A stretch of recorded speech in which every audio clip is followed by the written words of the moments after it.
Dear friends, I want to welcome you to this webinar on the impact of the Trump administration on the churches in Cuba. My name is Jim Winkler. I serve as General Secretary and President of the National Council of Churches of Christ in the USA. We're co-sponsoring this webinar with our sisters and brothers in the Cuban Council of Churches who are joining us from Cuba. And we also have a variety of other organizations who are co-sponsors of this webinar, including the Church World Service, the Washington Office on Latin America, the Alliance of Baptists, the Presbyterian Church USA, the United Church of Christ, and the Board of Global Ministries of the Disciples of Christ Christian Church and the United Church of Christ. If I have inadvertently left anyone off, send a chat to me and I'll make sure to add you as one of our sponsors, but I think I have everyone. We have a terrific webinar for this morning. We're in a few moments, I'm going to invite Reverend Joel DePico, Executive Secretary of the Cuban Council of Churches, to bring greetings. Then we're going to hear from Congressman Jim McGovern from Massachusetts.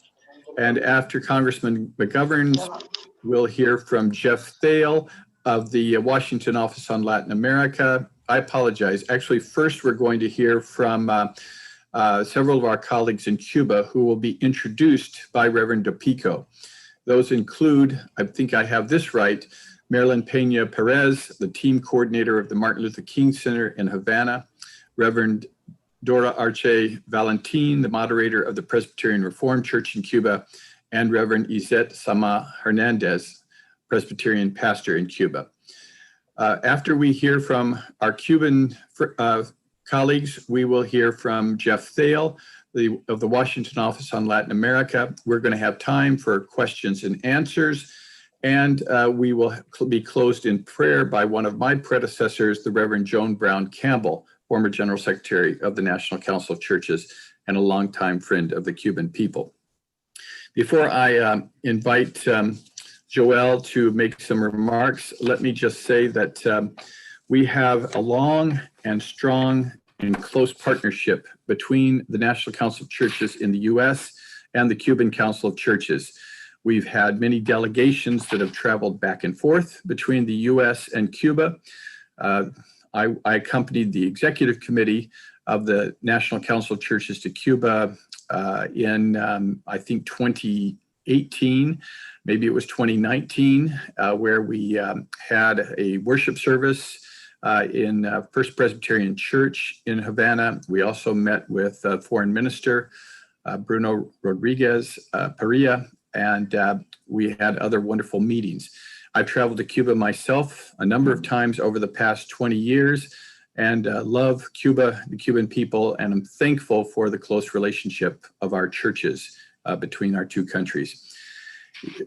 Several months ago, I co-signed a letter to Speaker Pelosi and Secretary of State Pompeo opposing the listing of Cuba on the so-called special watch list for supposed violations on religious freedom. We know from our own experience that religious freedom is robust in Cuba. We also, actually, since 1968, the National Council of Churches here in the United States has called for an end to the blockade against Cuba. Perhaps most famously, the Cuban Council of Churches and the National Council of Churches in the U.S. worked hard to reunite Elian Gonzalez with his father. We've spoken out against the waivers granted on the Title III of the Helms-Burton Act. We have opposed restrictions on visits to family members in Cuba from the United States, on all the restrictions that have been imposed over the last 3 years. I remember in 2014 when it was announced that there was a new era beginning in relationships between the United States and Cuba. Joel DePico and I spoke that day and celebrated that moment, and we issued a joint statement on behalf of our two councils. Over the years, we've issued a variety of joint statements. Joel accompanied the foreign minister here to Washington several years ago to reopen the embassy. So we have a long and close relationship, and the churches that are part of this webinar and other churches in the National Council of Churches have similar close relationships between our two countries. So it's really a great honor and pleasure for us to have this webinar together. The first time that we've done this.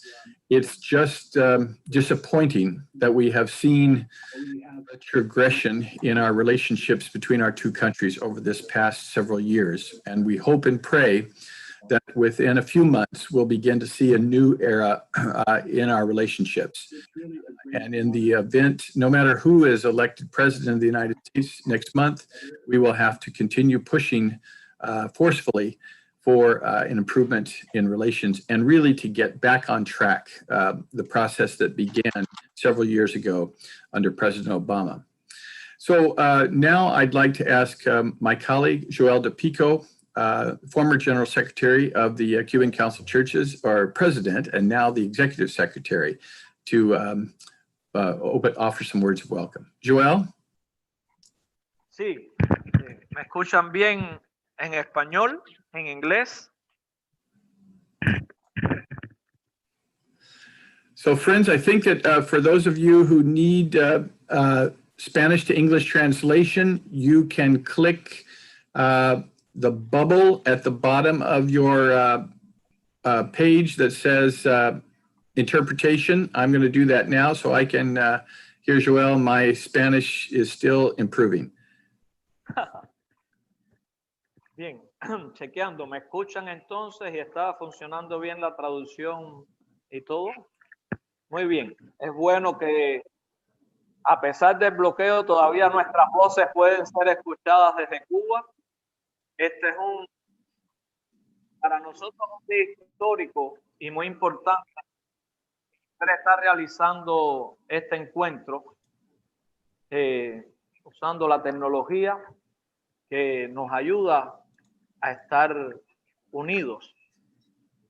Tenemos una historia larga, como bien hablaba el reverendo Jim Winkler, de trabajo y luchas ecuménicas desde la segunda mitad del siglo pasado, con páginas hermosas de amor que muestran cómo ambos pueblos y ambas iglesias y sus movimientos ecuménicos han trabajado juntos para mantener los vínculos y las relaciones. Han sido muchos periodos y etapas difíciles que hemos atravesado como pueblos, como países, y como iglesias hemos estado acompañando esos procesos y empujando para que relaciones sanas, saludables, respetuosas y dignas se pudiesen establecer en todos los niveles de relación, tanto el político como el religioso y otros. Creemos firmemente, como hemos insistido en todos estos años, en que las relaciones pueblo a pueblo son fundamentales. Estamos hoy viviendo un momento crítico de las relaciones. La agresividad desde la administración Trump ha aumentado las sanciones y restricciones que afectan al pueblo cubano, pero estamos aquí como iglesias desde nuestra fe, desde nuestra experiencia como cristianos y cristianas, para una vez más comprometernos en este camino de la paz. Somos el movimiento ecuménico que junto al mundo ecuménico global ha estado unido en las luchas contra el apartheid, en contra de la violencia hacia la mujer, en contra de la proliferación de las armas nucleares, buscando políticas justas y políticas equilibradas para nuestro mundo, luchando en contra de un mercado que a veces pone al ser humano fuera de la principal línea de acción, que como evangélicos y como predicadores de ese evangelio de Cristo, para nosotros las personas son primero. Y aquí estamos, dispuestos a no renunciar a ninguna de esas cosas que creemos que hacen del mundo un mundo habitable, un mundo de paz, un mundo mejor.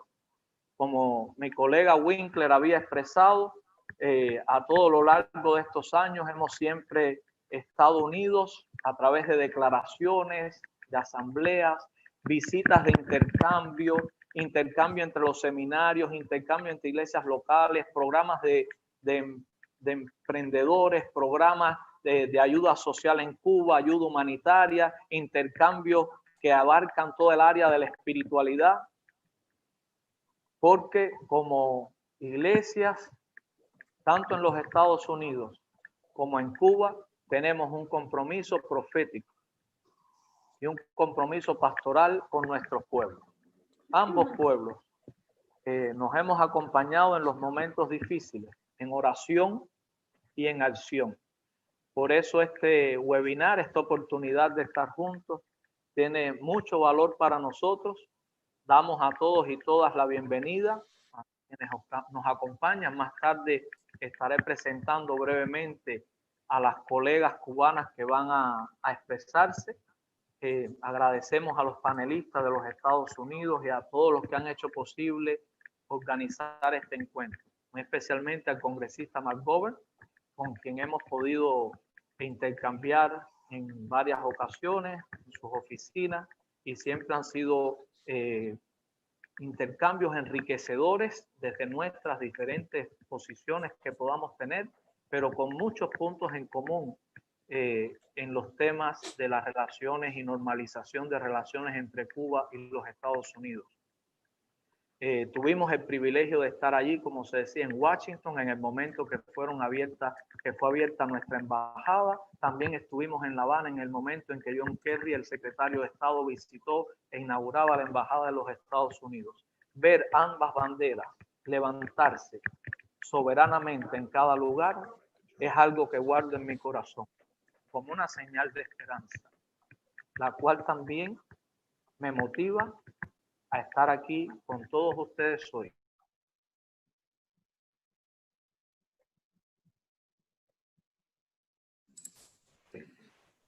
Thank you, Joel. Thank you so much, Joel, for those words. I also want to recognize and say a word of appreciation for those who are offering translation to us today. Here in the U.S., Jason Smith of the Alliance of Baptists is translating from Spanish to English. And in Cuba, Yosmel Fernandez is translating from English to Spanish. I deeply appreciate the help that they both are providing today. I also want to note that at the bottom of your screen, you'll see something called Q&A. And as we move forward, if you want to offer questions, please do so there. Now, I'd like to turn to Congressman Jim McGovern of Massachusetts and invite him to speak. Jim represents the 2nd District of Massachusetts. He's been traveling to Cuba, I think, for more than 40 years and has made many trips down there, has led numerous delegations, and I believe also accompanied President Obama on his trip to Havana some years ago. He's worked hard to end the travel ban of the United States and the embargo on Cuba. He has worked in a bipartisan manner in Congress to make this happen, and he has said on many occasions that we should have normal relations between our two countries, and to that I say amen. Thank you again, Congressman, for taking time from your busy schedule to join us, and I turn this over to you now. Well, thank you very much, Reverend Winkler, and also thank you to Reverend Joel DePico for your excellent opening remarks and for your commitment to improving relations between the United States and Cuba. Your leadership is valued and incredibly important. I wish we could all be meeting face to face, and I hope that that will be the case next year. You know, when I first saw the topic, the impact of the Trump administration on Cuba, I thought to myself, where do I begin? It's hard to imagine a president and a policy team so intent on causing as much damage and harm as possible to Cuba, the Cuban government, and the Cuban people. Driven by U.S. domestic politics, and as much out of a hatred for anything touched by President Obama, playing to the hardest of hardliners in South Florida, and with little or no understanding of or interest in the realities of the island, and with little or no interest in how policies affect the daily lives of the Cuban people. You know, in a strange twist of fate, almost upon taking office, the Trump administration was handed a prize that it would have had difficulty achieving on its own: the shutting down of nearly all operations at the U.S. Embassy because of an unidentified illness affecting an unspecified number of our diplomatic personnel.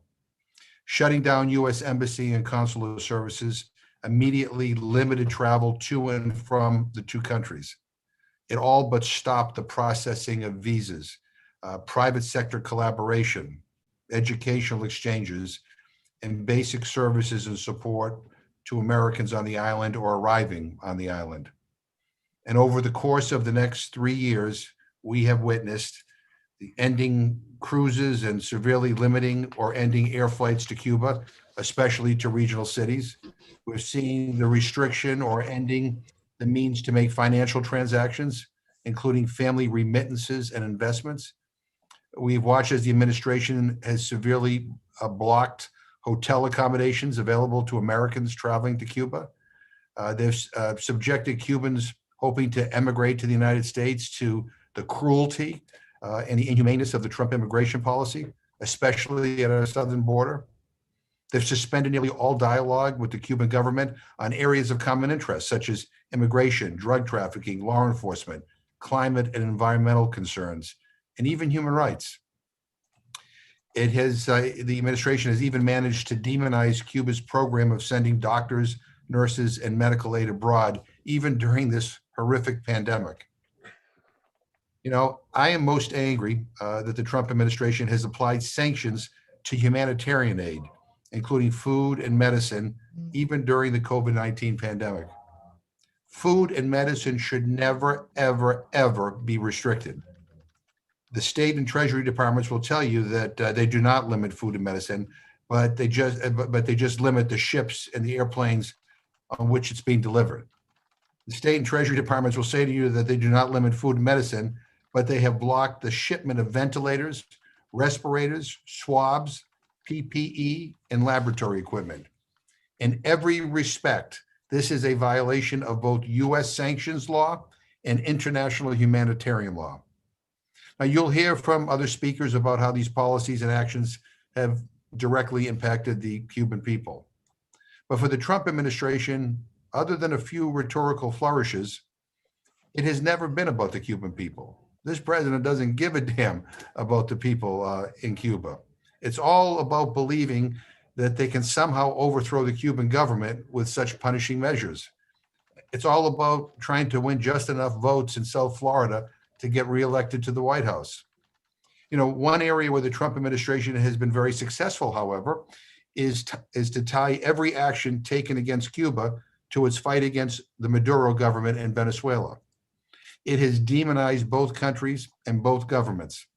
Now, I'm no friend of Maduro, but the Venezuelan people are suffering one of the greatest humanitarian crises in the world.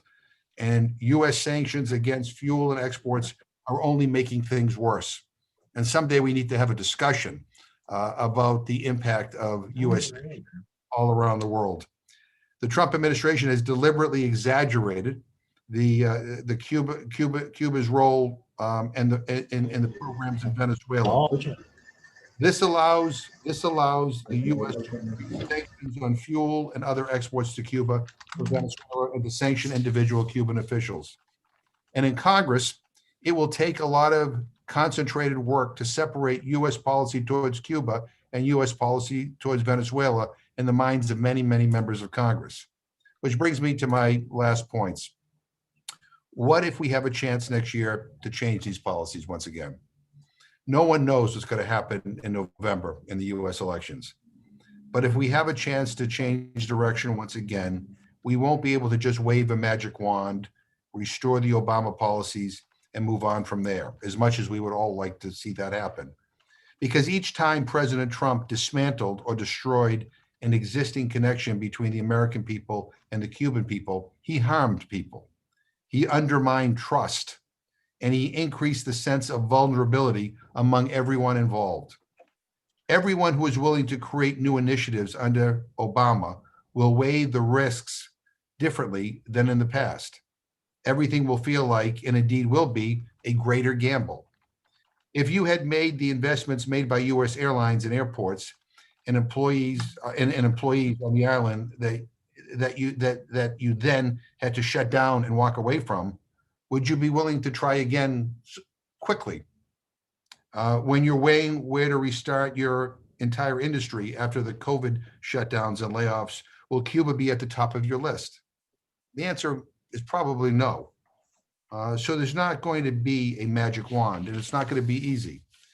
And that's why, the close, longstanding relationships like the one between the U.S. National Council of Churches and the Cuban Council of Churches is so vitally important, because the Cuban people and the American people have always been far ahead of the policymakers, because the Cuban churches and the U.S. churches have always been far ahead of the policymakers and Congress. So we're going to be looking to you for direction. We will be looking to you to help repair the damage done by a deliberately vicious administration.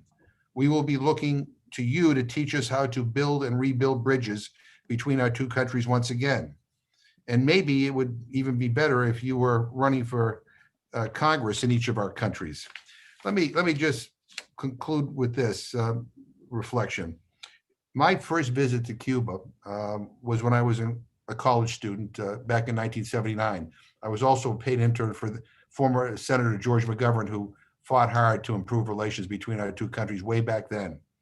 I felt then, and as I feel very strongly now, that we should end the economic blockade. We should lift all travel restrictions. We should normalize economic and diplomatic relations and confront our differences in a more peaceful and mature manner. The Cold War is over. And I know there are some in the US and there are some in Cuba who are nostalgic for the Cold War, but we need to reject that. And for those like me who care about human rights, isolating Cuba, not talking to Cuba, being hostile to Cuba, that doesn't move the needle.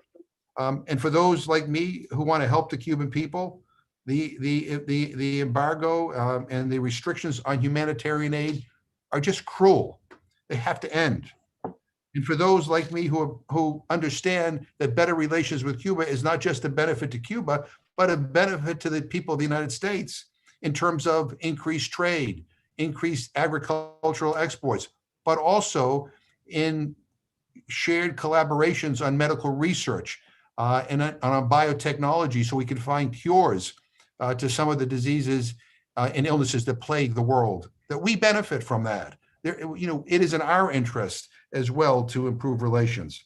And so, I have traveled to Cuba many times. As Reverend Winkler said, I was there with Secretary of State Kerry. I was there with President Obama. And I have many dear and treasured friends on the island. It is a beautiful place.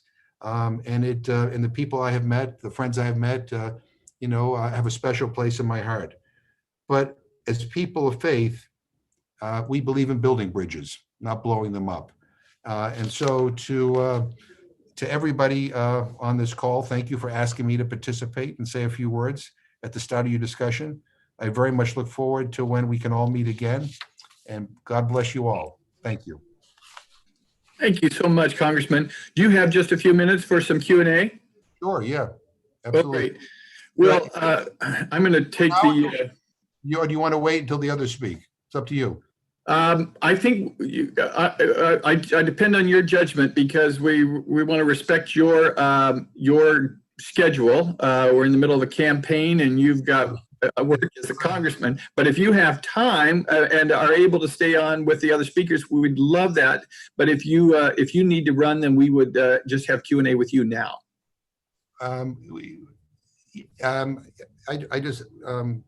Well, why don't we do Q&A now? We'll get, Okay. and I'll try to stay on as well, but I'm not sure Great. how.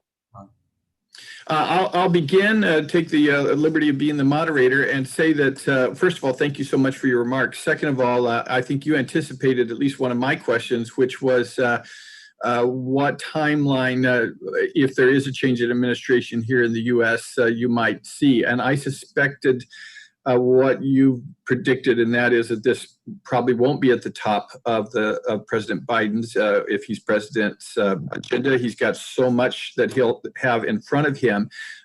We'll certainly be pushing for a resumption of the Obama initiatives and strengthening of those. But if you were in our shoes, what might we put at the top of our agenda in terms of encouraging a new administration in the United States to take action? Well, one is, at a minimum, we should go back to the Obama policies. That shouldn't be terribly controversial.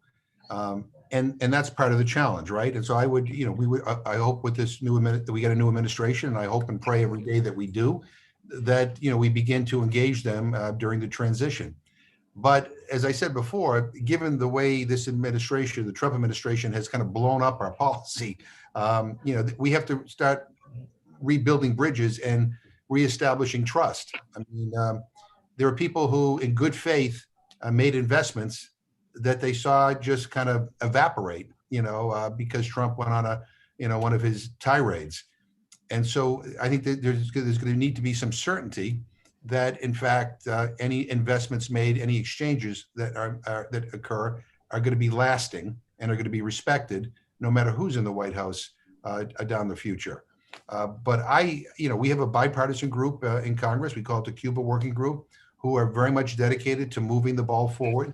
And I expect, if the election turns out the way I hope, that we will, in a bipartisan way, be pushing for, at a minimum, a return to the Obama policies. But I would like to go beyond that.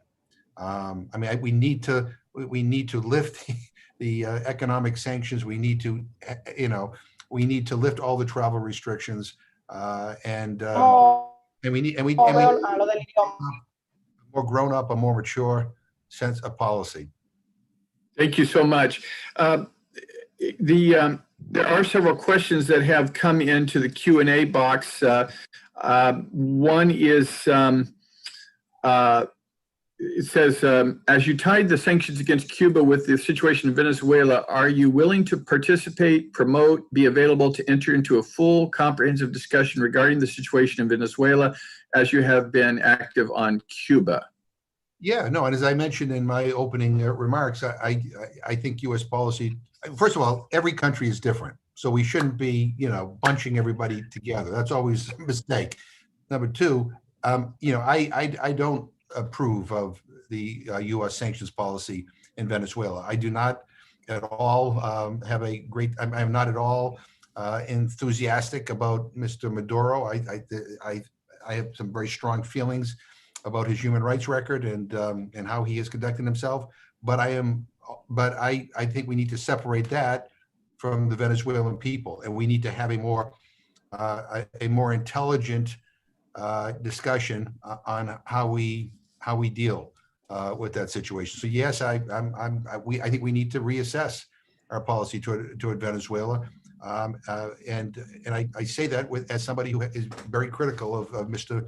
Maduro's leadership. But I also believe that it is important that we understand that every country is different, that there's bunching of countries together and making these generalizations, really is an ignorant, short-sighted way to approach foreign policy. And, Cuba is different from Venezuela. Cuba is different from Nicaragua. Cuba is different from every country in the world, just as we are different from every country in the world. And again, what has been frustrating to me about the Trump administration's approach to Cuba has been, I really feel that that the engagement that started to take off was in the interest of both our countries. I mean, it makes no sense to me that Trump has backpedaled on this, other than the fact that this is not, in his mind, this is not about the Cuban people. It's really not about the American people. It's about him. It's about how you can win some votes. And by the way, increasingly more and more Cuban Americans I believe, as we do, that a better approach to Cuba is engagement, not hostility. Well said. Thank you. I did have a question about the atmosphere in Congress. Our sense was that as things were changing in 2014, 15, 16, that a good number of members of Congress felt more free to speak in support of these changes. And now, of course, it's been a whole different atmosphere these last several years. How has that affected the atmosphere in Congress, or are people just kind of keeping their head down right now? Yeah, well, I mean, there are some people, on the Republican side who are keeping their head down because they don't want to clash with Donald Trump. Because when you clash with Donald Trump, he comes after you. And for Republicans, Trump is still very popular within the Republican base. And I don't think they want to, risk a primary challenge. For many of us, I mean, we have been trying to figure out, how to move forward on this issue, but in a way that is not symbolic, but in a way that actually achieves results. How do we move the ball? I'm not interested in debates for the sake of having debates. I'm not interested in, bringing up amendments that have no chance of passing.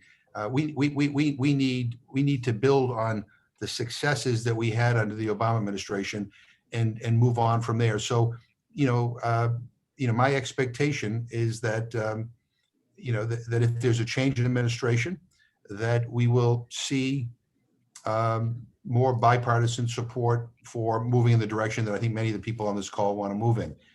If there's no change in administration, and I even hate to think about this, but if there's no change in administration, I will tell you this: I chair the Rules Committee in the Congress. I'm in a position to make things. I'm in a position to help establish a process that brings forward issues for debate and for votes, and I feel very strongly about this. I mean, I believe the restrictions on humanitarian aid really are a betrayal of who we are as a country. I mean, it is. I chair the Human Rights Commission. This is so wrong. I can't believe that a majority of my colleagues believe that this is okay. Same with travel restrictions. I mean, we're the United States of America. We go around telling everybody how we're all about freedom, but yet it is our government that is restricting U.S. citizens from being able to travel to Cuba, not the Cuban government.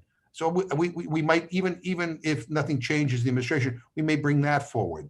And then we're going to have to figure out, and I think this is where you all come in, is how we enhance the collaborations that have already begun, how we raise this issue to a different level, how we make it a priority in the United States Congress, because there's so many issues out there. All right. I mean, and it's easy to, to kind of put this by the side. We can no longer do that anymore. And so, I'm hopeful about the U.S. elections, but even if they don't work out the way I want to do, we will have a strategy to force debate on these issues. And again, this is not about, socialism versus this system, versus these crazy debates that we see happening in Trump world. This is about doing what's right for the Cuban people and for the U.S. people. Period. This is about conducting foreign policy in a mature, sensible, rational manner. And really, I have great respect for the American people, obviously, and I also have great respect for the Cuban people. And the American people and the Cuban people want us to move in a different direction. Congress is lagging behind. We have to catch up. And so let's hope for the best, but in the elections, but even if not, we are going to move this issue forward. So grateful for those words. We're grateful that you are in such a strategic position in Congress and the Rules Committee. There's a number of questions have come in. Several of them revolve around the question broader than Cuba, really, of the use of economic sanctions as a weapon of war, in essence, or something to that effect. And I know that these sanctions have been employed for a long time, but is there a debate in Congress, or do you envision one about how these sanctions are used to punish people in this way in countries? So I chair the Tom Lantos Human Rights Commission, and we had a hearing on sanctions, mostly with regard to Venezuela. But we need to have a broader debate on that, because this policy of I don't like who runs the government, so I'm going to punish the people. I don't think is a very smart policy. There are other ways to go after corrupt leaders in various countries around the world, or people who are guilty of human rights violations, other than punishing the people who have suffered enough. And in Cuba, our policy has just has hurt the average people. Period. That's it. And so we ought to have this bigger discussion on sanctions in general. And I welcome it, because I do think we need to figure out how we should conduct ourselves in world affairs. And I want to do so where we're not hurting regular people. But in Cuba, at this particular point, let's also understand that prior to the Trump administration, for all of our disagreements with the Cuban government, we were working with the Cuban government on issues of immigration, drug interdiction, law enforcement, environmental protection. We have differences, and we have two different systems. We have two different approaches to government. And here in the United States, some of us have concerns about human rights.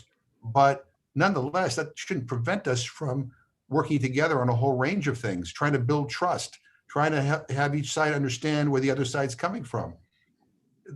And now we're back to the old days, the Cold War days, where we're not talking. That makes no sense to me in this day and age.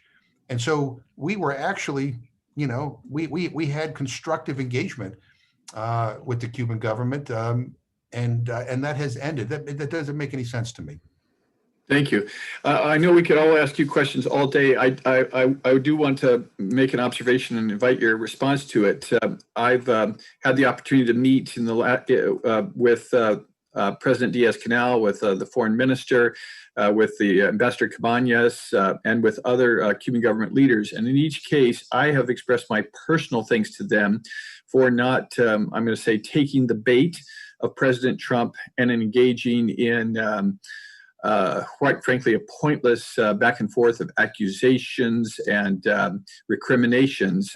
I have admired their restraint. I think they've been able to see the big picture and the long term in this. I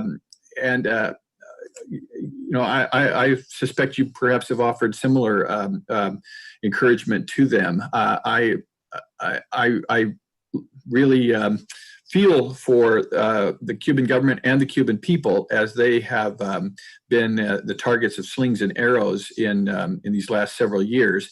And I guess my question is it your sense that their restraint, their commitment to getting things back on track will serve us well going forward, and hopefully in a new administration? I do, and I've had constructive conversations with President Diaz-Canel as well, and with Ambassador Cabañas, who I know very well, and others. And I do think that it's important that we not totally blow up all of our bridges, and that we maintain some restraint during these difficult times, so that when these difficult times pass, we can begin anew and we can start to move more quickly. Look, and I say this to my colleagues all the time who disagree with my position on Cuba. There are differences between the U.S. government and the Cuban government. We have major differences on a number of issues, as we do with a lot of governments around the world, and they have with us. That's just a reality.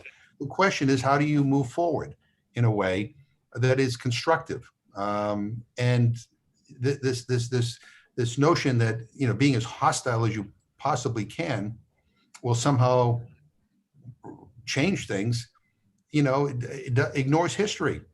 That we've been doing this, for decades. And you know, all that is achieved is greater hardship on the Cuban people, and it has denied U.S. citizens from the benefits of a better relationship with Cuba. It doesn't make any sense.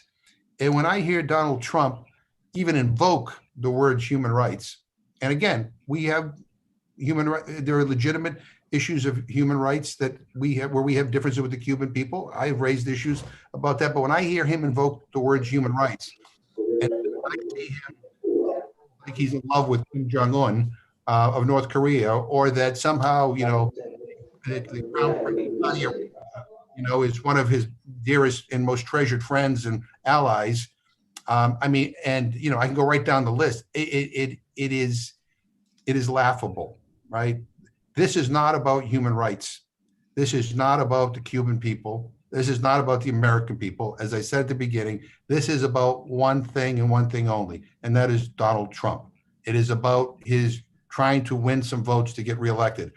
I don't believe it's going to work, but that's what this is about. And I, you know, and I cringe sometimes when I look at some of his tweets, or when I see some of his commentary on Cuba and other countries for that matter, because it makes me feel embarrassed that we have an administration that is so lacking in creativity and honesty and candor, and is so willing to just say whatever for political gain. So look, it is, I appreciate those on the call for, you know, not walking away from this issue. And I just want to end, as I said before, you know, if we have a new administration, you know, we need to engage them during the transition and set the ground work so that we can start moving back in the right direction. And if by chance there's not a change, then we need to have a strategy in Congress to bring a series of initiatives to the floor for debate and for a vote. And then we need to work our legislators to hold them to account as to how they vote. And so I look forward to working with all of you on those issues. And again, to my friends here in the United States and my friends in Cuba, you know, thank you for giving me this opportunity, and thank you for not giving up. Well, thank you, Congressman. It's been wonderful to have you with us. We look forward to continuing to work together. And quite frankly, I hope one of these days we get to travel to Cuba together. Look forward to it. Thank you so much. I want to invite Joel DePico to introduce our colleagues from Cuba who are going to speak at this time. Joel, are you there?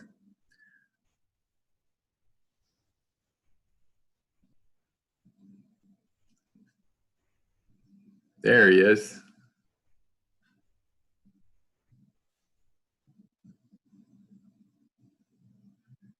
You're on mute, Joel. Perfect. Ok. ¿Me escuchan bien? Sí.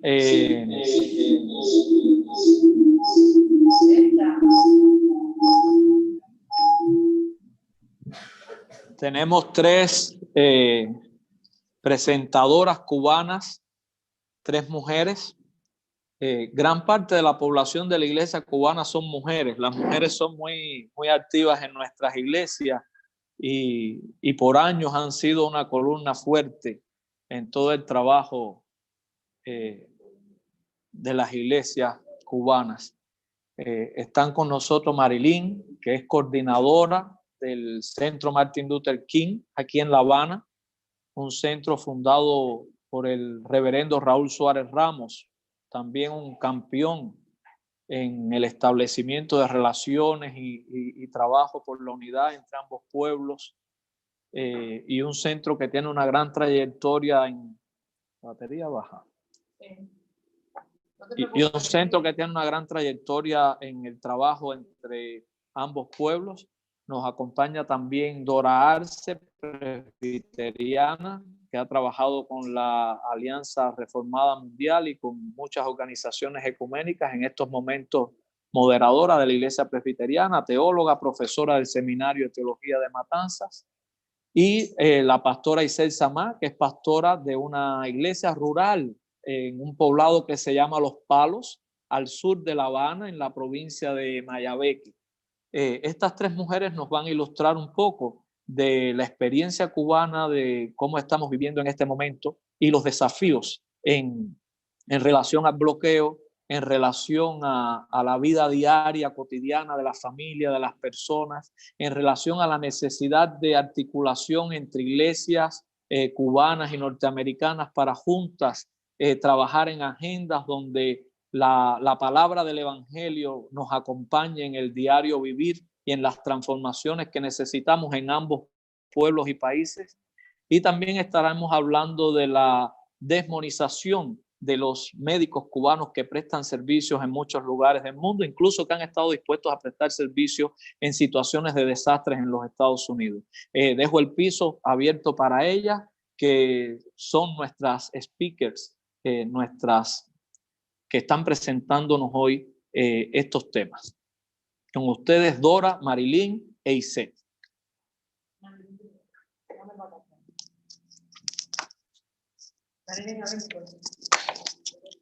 Muy buenos días.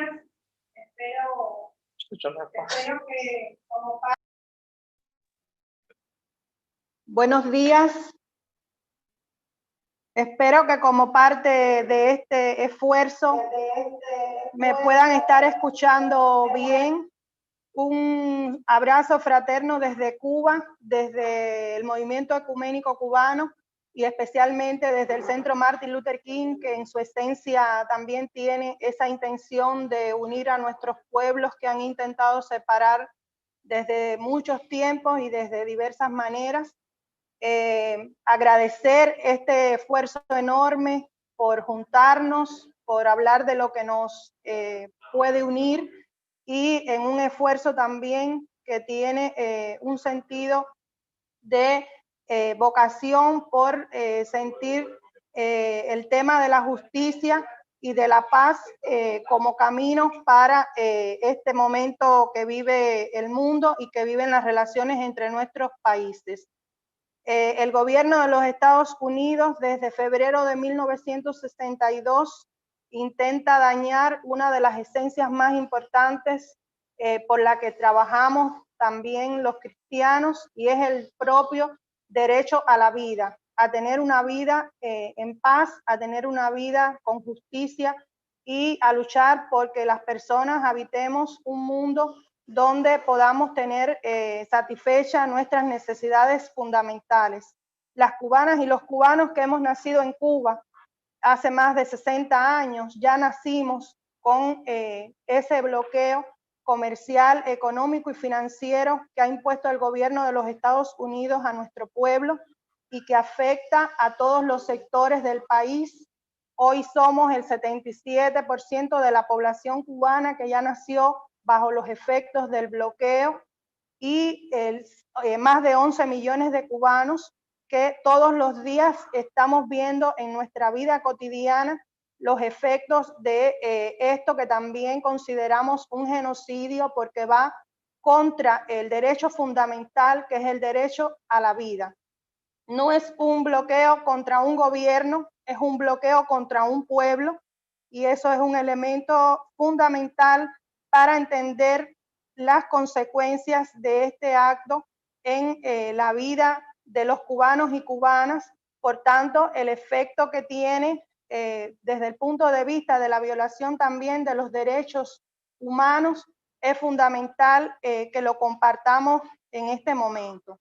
El bloqueo en la vida cotidiana afecta no solo la alimentación de la familia cubana, al impedir que lleguen a Cuba alimentos, medicamentos, incluso para programas tan fundamentales como el programa de lucha contra el cáncer, de personas que tienen enfermedades renales crónicas, personas que tienen necesidades auditivas especiales, visuales, y todo esto influye en tanto Cuba se ve imposibilitada de comprar medicamentos y alimentos en países cercanos de nuestra región, encareciendo el costo para traer esas necesidades imprescindibles para la vida de cualquier país y de los cubanos y cubanas especialmente en mercados lejanos que, por supuesto, que encarecen y ralentizan la llegada de esos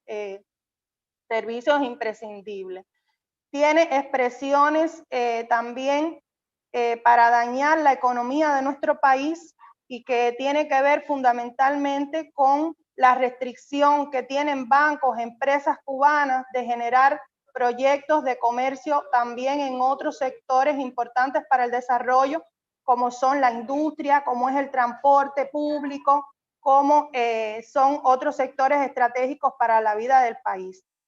Al ser el turismo también una fuente principal de ingresos para Cuba, en los últimos tiempos se ha arreciado también una política para evitar que lleguen a Cuba no solo residentes cubanos, sino también norteamericanos como tal, que puedan establecer, conocer a Cuba desde el turismo que también desarrollamos. Por tanto, es inimaginable el monto de afectaciones económicas que tiene nuestro país y de afectaciones a la vida cotidiana de las personas expresados en el día a día, producto del cruel bloqueo que nos imponen los Estados Unidos al país. En los últimos tiempos, desde el 2018, hay un arreciamiento, hay un recrudecimiento evidente para terminar de asfixiar la economía cubana y la vida del pueblo cubano. Esto tiene una larga historia desde 1962, pero en los últimos 2 años no pasa una semana sin que el gobierno de los Estados Unidos pues dicte una nueva medida que vaya a favor del recrudecimiento del bloqueo a Cuba. En este tiempo último de pandemia de COVID, que es también una cuestión de suma humanidad, brindarnos el apoyo y la cooperación entre países para poder vencer las ya difíciles y complejas consecuencias de la pandemia. Nuestro país también ha sido bloqueado para impedir que llegue el petróleo que mantenga nuestra vida social, los medicamentos, los respiradores artificiales para poder salvar vidas de la pandemia, para evitar que lleguen medicamentos desde empresas norteamericanas que le salvarían la vida a pacientes de múltiples enfermedades en Cuba. Y todo esto está bajo también el amparo de la ley Helms-Burton, que es una ley que está vigente desde 1996 y que su capítulo 3 ha sido puesto en vigor en el 2000, a partir del 2018. Todos estos instrumentos no tienen otro objetivo que asfixiar la economía cubana, pero asfixian también al pueblo cubano, por ende, y frenan el desarrollo que pudiéramos tener como nación en esa perspectiva de alcanzar la mayor justicia y conquistar la mayor justicia y la mayor felicidad posible para nuestro pueblo. Hay algunos ejemplos muy concretos que tienen que ver con que 6 horas de bloqueo para Cuba equivalen a toda la insulina anual, que es un medicamento para combatir la diabetes, que necesitarían los 32,000 pacientes que usan a diario este medicamento en Cuba. Un día de bloqueo a Cuba significa el servicio que pudieran prestar 139 ómnibus de transporte urbano en nuestras ciudades. 3 horas de bloqueo significa todas las máquinas braille que necesitamos para las personas ciegas en nuestro país. Son algunos indicadores que expresan también con datos lo que significa el bloqueo para nuestro país, que sigue siendo una violación flagrante del derecho más universal, que es el derecho a la vida, a vivir en paz y a tener una vida digna.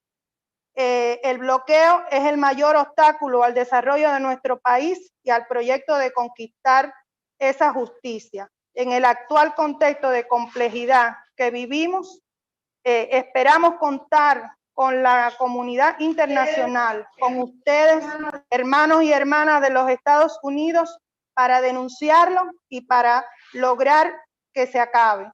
Sí a la vida, no al bloqueo. Agradecemos su solidaridad. Muchas gracias por permitirnos compartir nuestro testimonio.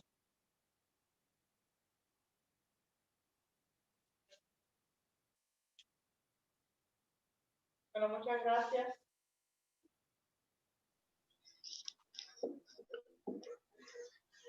Comenzar agradeciendo esta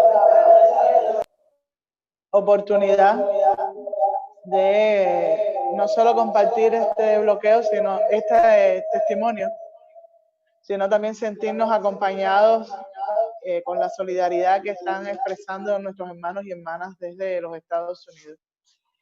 Como decía Marilyn, el bloqueo que pretende asfixiar al gobierno cubano realmente asfixia día a día al pueblo cubano. Agradezco mucho que el senador haya hablado de derechos y haya hablado también del castigo que este bloqueo impone al pueblo, porque es realmente el pueblo el que más sufre. Cuando todas las alternativas de Cuba, todas las alternativas del gobierno cubano por buscar soluciones a la crisis económica en los últimos años han sido completamente estranguladas por este bloqueo de los Estados Unidos. Y eso se traduce en una incertidumbre total en el pueblo cubano, en una desesperanza en el sentido económico y en una, por supuesto, una disminución de la calidad de vida de las familias cubanas. Muchos ejemplos podríamos poner. En el caso de la medicina, por ejemplo, la escasez de medicamentos que tenemos, que tienen que ver con el poco acceso que tenemos a los recursos para hacer las materias primas, no solo se traduce en la infelicidad de las familias por no alcanzarlas, sino también en la disminución de la esperanza por la vida. En el caso, por ejemplo, de los hospitales oncológicos, decidir a qué pacientes poner un medicamento, a quienes no, por la poca cantidad que tenemos.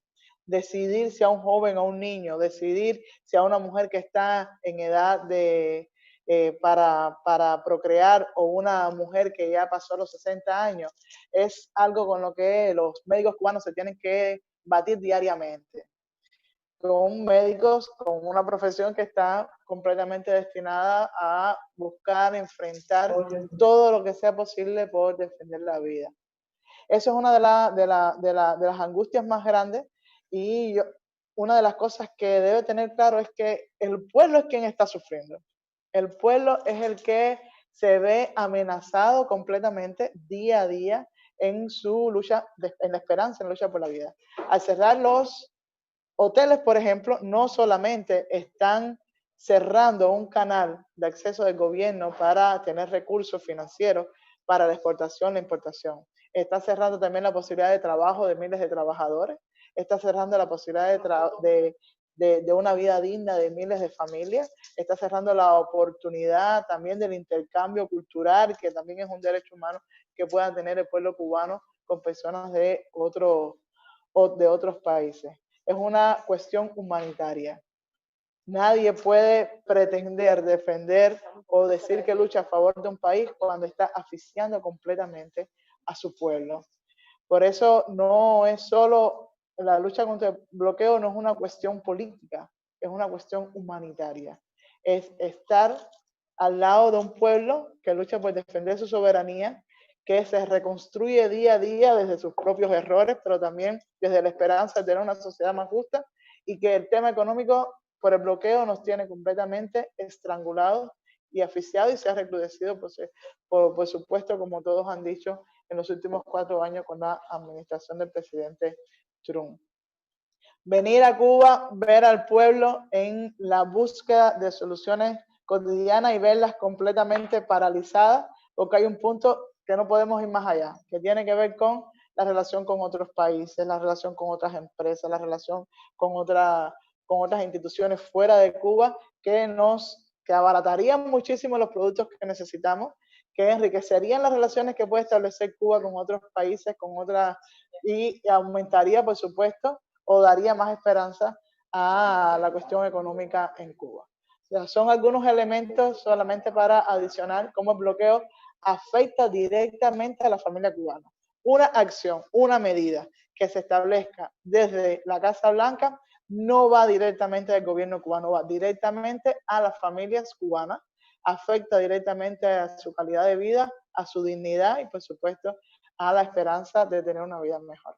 Así que agradecer muchísimo este espacio, agradecer muchísimo que se pueda difundir, divulgar, conocer cuál es la realidad del pueblo cubano y cómo juntas y juntas podemos enfrentar esta absurda manía del gobierno de los Estados Unidos de interponerse frente a la lucha por la vida del pueblo cubano. Gracias.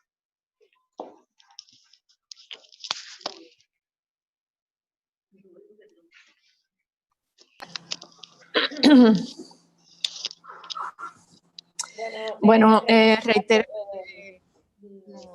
el saludo de mis colegas y la gratitud por tener esta posibilidad y rápidamente, porque sabemos que estamos un poco apurados con el tiempo, me voy a limitar entonces a marcar algunos de los impactos que tiene esta política y que ya afectan a nuestras relaciones como iglesias, como movimientos ecuménicos, en fin, como también directa o indirectamente ese bloqueo afecta también nuestras iglesias. Solamente puntuar algunas cosas porque sería una lista muy grande, pero en primer lugar yo creo que es algo que siempre hay que poner énfasis. El bloqueo de los Estados Unidos a Cuba no es solamente un bloqueo económico, es un bloqueo económico financiero. Y yo creo que esa arista de lo financiero a veces se olvida en la discusión de todos estos elementos que tienen que ver, es decir, en los detalles que implica esta política. De manera que esta política entonces afecta también nuestra capacidad, la capacidad de las iglesias cubanas para realizar el trabajo diaconal y el trabajo humanitario, limita también nuestras relaciones y por supuesto limita nuestras finanzas. La capacidad que tenemos también del intercambio y de recibir la colaboración de nuestras iglesias hermanas, de las instituciones hermanas, el intercambio entre personas, el intercambio entre recursos y experiencias se ve limitado también por esta política. Tenemos, por supuesto, limitaciones en el acceso a la tecnología. Tal vez el pastor Dopico después quiera explicarles en más detalle cómo es posible que estemos usando desde Cuba un recurso tecnológico que está prohibido para nosotros. Eso es una información que después el pastor Dopico les puede ofrecer. Pero lo que quiero decir es que todas las relaciones que nosotros como iglesias podemos establecer como movimientos ecuménicos, y yo sospecho que en este caso todas las religiones que trabajan en Cuba tienen las mismas dificultades, están afectadas por razón de esta política. Las relaciones con nuestras iglesias hermanas se ven extremadamente limitadas. Nuestra capacidad de recibir personas que nos visiten, nuestra capacidad de tener eventos en Cuba, eventos no solamente nacionales, sino también latinoamericanos o internacionales. El elemento de las finanzas nos limita. Solamente voy a poner un ejemplo, la celebración de la Asamblea del Consejo Latinoamericano de Iglesias en Cuba tuvo implicaciones después para las finanzas del Consejo Latinoamericano de Iglesias, sencillamente porque no tuvimos la posibilidad de encontrar un lugar desde nuestras iglesias para hospedar ese evento. Tuvimos que utilizar una instalación de un hotel y eso bloqueó, por el hecho de utilizar una instalación de un hotel, se le bloquearon las finanzas al Consejo Latinoamericano de Iglesias, algo que tuvo que ser después, un litigio que tuvo que ser después resuelto por una cantidad de tiempo que se tuvo que invertir en ese litigio para que el CLAE pudiera después descongelar sus cuentas solamente por el hecho de venir a Cuba y realizar su asamblea continental en nuestro país. Yo creo que las relaciones pueblo a pueblo y en el caso de las iglesias, el tema de los visados, el tema del costo que están teniendo ahora para nosotros, cubanas, cubanos, poder mantener esas relaciones, viajar a los Estados Unidos, a veces viajar a otros países también por los temas financieros, pero especialmente el tema de los visados hacia los Estados Unidos, se multiplican los costos por razón de todos los trámites. Tenemos que viajar a terceros países, tenemos que esperar una entrevista, después tenemos que regresar y volver otra vez a ese tercer país a recoger los visados. En fin, hay toda una serie de limitaciones que a veces triplican los gastos para nosotros poder viajar y mantener una relación normal con nuestras contrapartes. Yo creo que también habría que incluir aquí, mis colegas apuntaron a todo el efecto en la medicina especialmente, pero yo creo que también hay un efecto en la educación, en lo cultural. Es decir, se había desarrollado después de la administración Obama toda una serie de campos en la cultura cubana, en las relaciones pueblo a pueblo, que ahora están totalmente tan bloqueadas como nuestras finanzas y nuestra economía. Gracias por esta oportunidad. Sabemos que estamos un poquito limitados de tiempo. Un saludo de parte de la Iglesia Presbiteriana Reformada en Cuba, una iglesia que también mantiene relaciones muy cercanas, y una invitación para que sigamos fortaleciendo este vínculo. Actualmente nosotros reconocemos que el único vínculo fluido que se mantiene entre los Estados Unidos y Cuba es el vínculo a través de las iglesias y de los consejos, de los movimientos ecuménicos. Por eso queremos salvaguardar este único espacio que nos está quedando de relacionarnos, para a partir de aquí crear una base que podamos en algún momento volver y mejorar incluso la situación en que estábamos bajo la administración Obama. Sí. Ya hice lo de... Thank you, Dora, and thank you to all the speakers there in Cuba. I want to mention a couple of things, if I may. I believe that you have, the three of you have explained effectively the totality of the impact of the blockade on the country of Cuba, on the people of Cuba, on all the institutions of Cuba. And I am grateful that you have done that. One of the questions that came to us was, where do you find hope in the midst of this challenging situation? In your vote. Thank you, my sister. No, yo creo que, bueno, como personas de fe, siempre está la esperanza. Es decir, es un elemento que es yo diría que es el foco de nuestro discurso para nuestras congregaciones, incluso cuando tenemos posibilidades de compartir esa pequeña cuota de esperanza que tenemos como iglesia en otros espacios más amplios y más diversos. Siempre intentamos marcar ese elemento de la esperanza. Pero la esperanza no puede venir del cielo, tiene una expresión bien concreta en nuestras acciones. Y nosotros creemos que esto, por ejemplo, esta conversación, este diálogo, es parte de la construcción de esa esperanza en términos bien concretos. Y eso también es lo que siempre compartimos con nuestras comunidades. Es decir, independientemente del discurso, tiene que haber una acción, y es el discurso también que compartimos con nuestras iglesias hermanas en los Estados Unidos.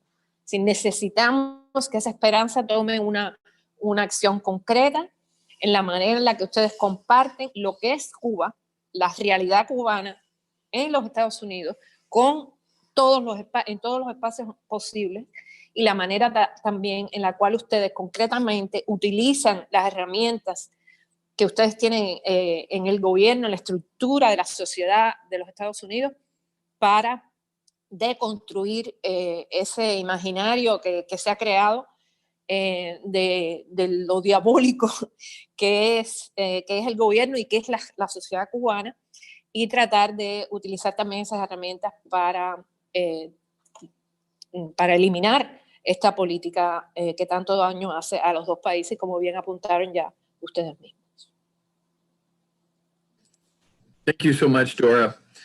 One of the statements of thanks I wish to make to my sisters and brothers in the Cuban Council of Churches is your solidarity with us. Although we have failed over these many years to have success in ending the blockade, and yet you have stuck with us. You have remained in contact with us and solidarity with us, although we have had so little success in changing the dynamics between our two countries. So I thank you for that. I thank you for our solidarity in Christ, and for all of the many ways that we have remained in touch. I want to now turn to Jeff Thale from the Washington office on Latin America to offer some remarks, and then we'll try to have a couple of more questions and answers, and then we'll close with a prayer from Reverend Joan Brown Campbell. Jeff Thale is from the Washington office on Latin America, which has its roots many years ago in the faith community here in Washington, particularly following the horrible coup in Chile in 1973 that toppled Salvador Allende from leadership. Jeff, again, thank you for being with us today and for being in solidarity and with us all these many years. Great. Thank you, Reverend Winkler. Thank you, Reverend DePico, and to all of you who are on this panel. And I see the 170 or so people who are listening. So I will try and speak briefly because I know we're trying to wrap up. What I want to do is say a word about, to kind of focus in for a minute on the churches in Cuba themselves, on the impact of the embargo, the Obama easing of that embargo, the new Trump sanctions on the churches, and then back up more broadly and say a word about repeat what people have said about it, the impact of these sanctions on the Cuban people and the Cuban economy.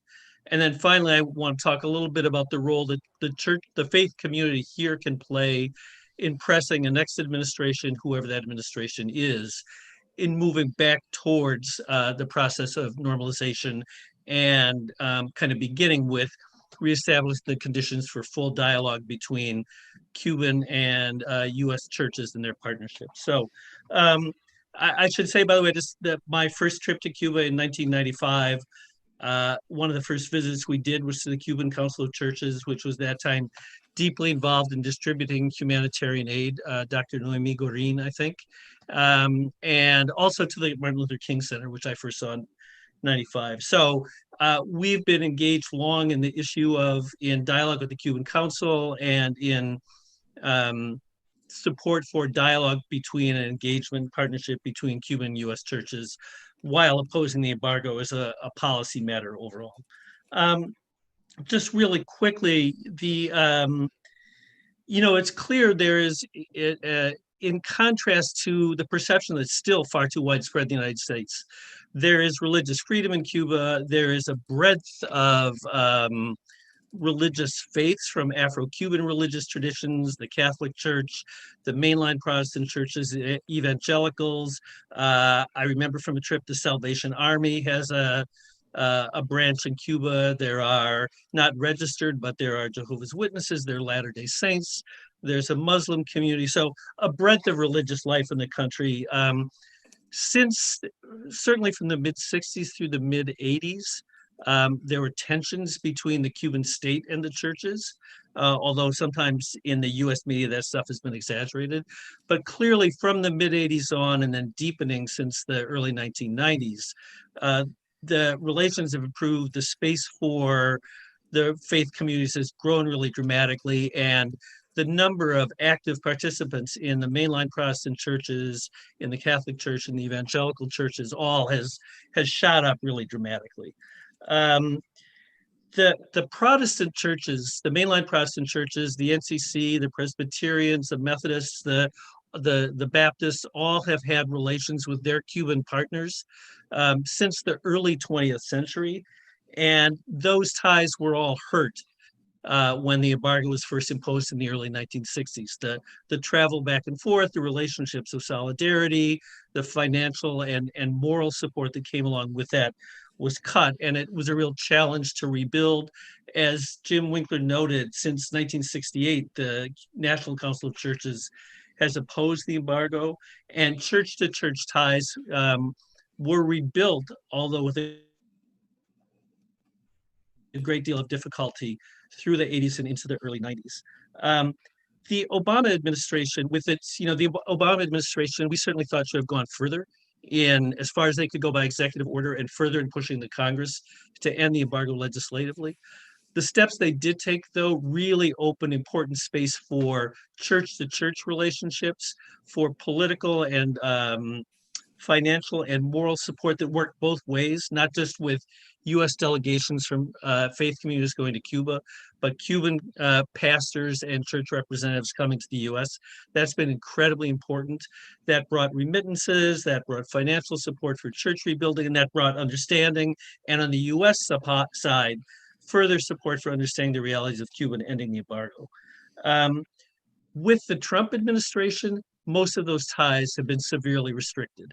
Travel has been restricted, hotel stays have been restricted, remittances have been restricted. Those have all impacted the church-to-church ties. And then the broader economic sanctions the Trump administration, sorry, I'm trying to tell myself to stop speaking. The broader sanctions that have been imposed has, as we've heard, had tremendous and tremendously serious impacts on church communities, on parishioners, on constituents, and on the Cuban economy and the Cuban people as a whole. So where does that leave us today at the point of an election? It's clear that there is support in the United States in general for returning to normalization. It's clear that the business community, though not outspoken, by and large supports that. It's clear a significant number of Republicans support that.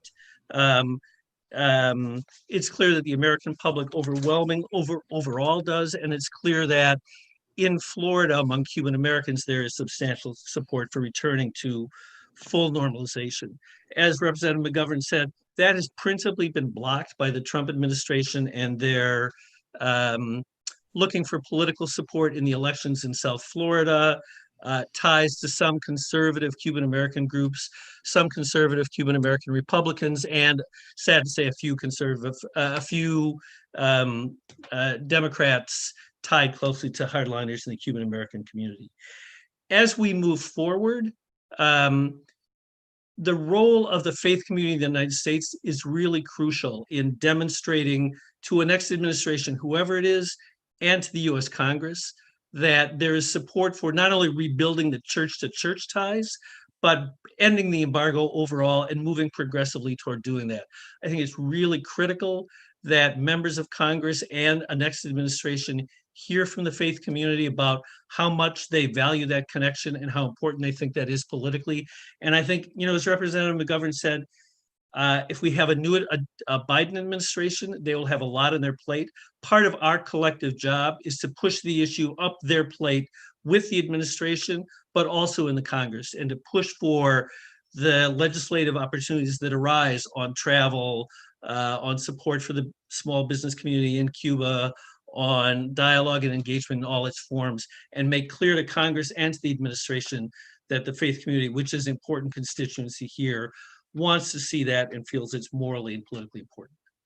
And just a final word, while another Trump administration will confront us with major challenges, that's no reason not to push ahead. In fact, in many ways, as Reverend Arce said at the end there, it's that pushing that we're doing as part of the faith that supports people there. And if we have a Democratic administration, it will not be easy. They have a lot on their plate, and it's our job to push it up. So I'll wind up there and turn it back to you.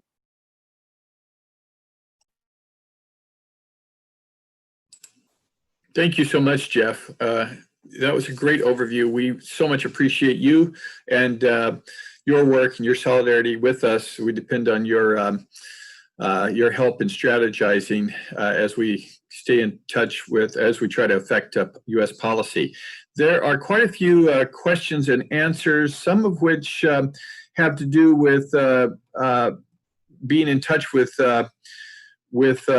churches in Cuba, and sometimes that's through a member denomination. Sometimes, as you know, local churches have direct contact with churches, or in Cuba, or with Cuban Council churches. I know my father and brother led delegations from their churches to Cuba over the years. Right now, of course, that is incredibly difficult to do. Some of the other questions that I see in here, we can probably help facilitate directly with people in Cuba that you have, such as what is the progress on the Havana campus for SET. Although, Dora, if you're listening, perhaps you can answer that one right now. If that's appropriate, I'll invite you to try to provide an answer.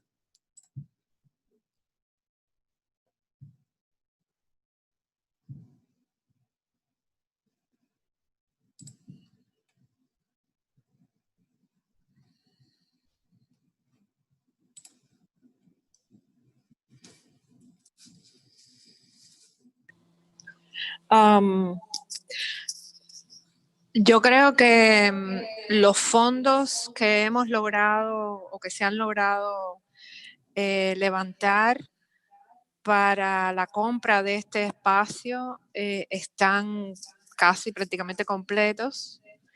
Las dificultades ahora que tenemos tiene que ver con encontrar el espacio adecuado.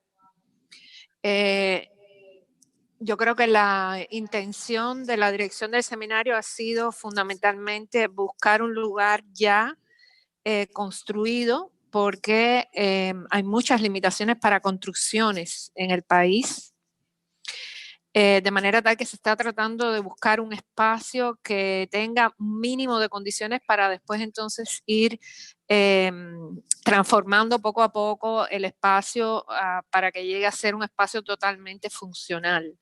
Las dificultades que hemos tenido han sido fundamentalmente la paralización del país desde marzo por razón de la pandemia. Hay muchas limitaciones de movimiento, hay muchas limitaciones de recursos, todo el mundo está prácticamente isolated, aislado, hay dificultades para moverse de una provincia a otra, de manera que el proceso está caminando y yo creo que va por buen camino, pero la pandemia también nos ha un poquito parado por razón de la situación interna del país. Responde esa la pregunta, ¿no? Thank you, Dora, for those observations.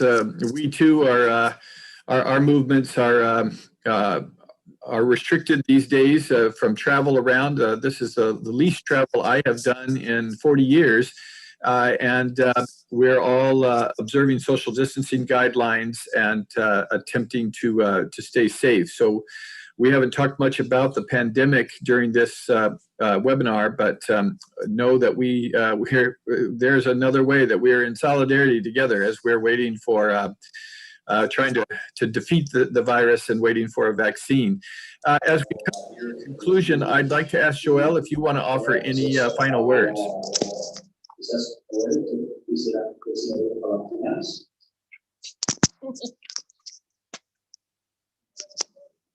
Sí, yo creo que ha sido muy enriquecedor y la pregunta clave para mí la hizo nuestro colega Jim Winkler.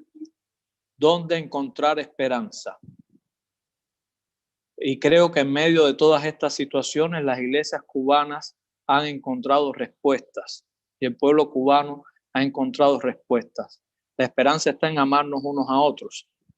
Como hacemos ahora, ustedes y nosotros sabemos todas las cosas que nos dividen, que nos separan, pero estamos por encima de todo eso.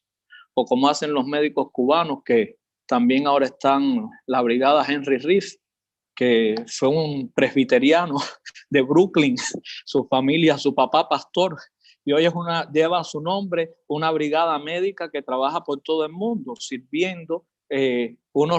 Mientras la administración Trump los trata de satanizar, otros los nominan como candidatos al premio Nobel. También vemos, quizás hay una competencia, premio Nobel de la Paz en el presidente Trump, que también ha sido nombrado. Esperemos ganen los médicos cubanos. Pero de eso se trata, cómo construir esperanza. Estos encuentros nos dan mucha esperanza, las palabras del senador, las palabras de Geoff, ver que hay una historia de más de un siglo de relaciones entre nuestras iglesias que han pasado por distintas etapas, distintos periodos, y aquí seguimos. Tal vez no hemos logrado grandes cosas, pero hemos logrado tal vez lo más importante, que es tener personas orando, personas con fe, personas con un corazón abierto y con la certeza de que la esperanza no nos la puede quitar nada ni nadie. Ese sería mi sermón final. Cristo nos une. Cristo es el líder, no hay otro, y en eso tenemos una esperanza que es radical, inamovible. Amén. Thank you, Joel. ¿Qué con ese? Thank you. We love you, all of you, and this time it's as if we've been on a family Zoom call, so that's it's gladdened our hearts. Now I am really happy to be able to invite Joan Brown Campbell, former General Secretary of the National Council of Churches, to say a few words and to offer our closing prayer. Joan, it's good to see you. It's a very great privilege to be here, and wish that I were there in the times of Cuba. And just to say a very quick word to people about the families and the people that all the stories have been about over the years.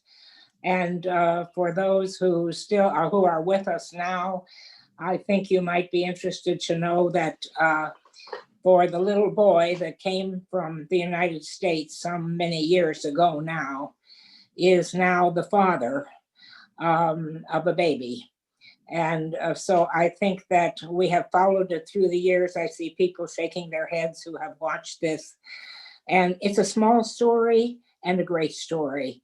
And it's a way of saying that when we love a lot, sometimes beyond whatever might be expected to work, that God is there and beauty comes and love is there.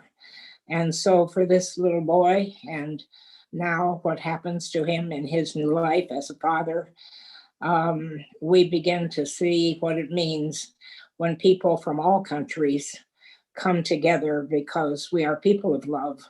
And it is that love that God gives us, that gives us the strength and the possibility to be who we can be in a time where it's much needed. Prayer. Let us say a prayer. Gracious God, we come to you, God of all people, who speaks all languages in all times and all places. Be with us all. Remind us of who we are and of the love that has been given to us, that we are to pass on to a world around us. Amen. Amen. Thank you, Joan. Thank you, everyone, for taking time to be part of this wonderful webinar. I hope we'll be able to repeat it again, perhaps next year in a happier moment. But God be with you, and goodbye.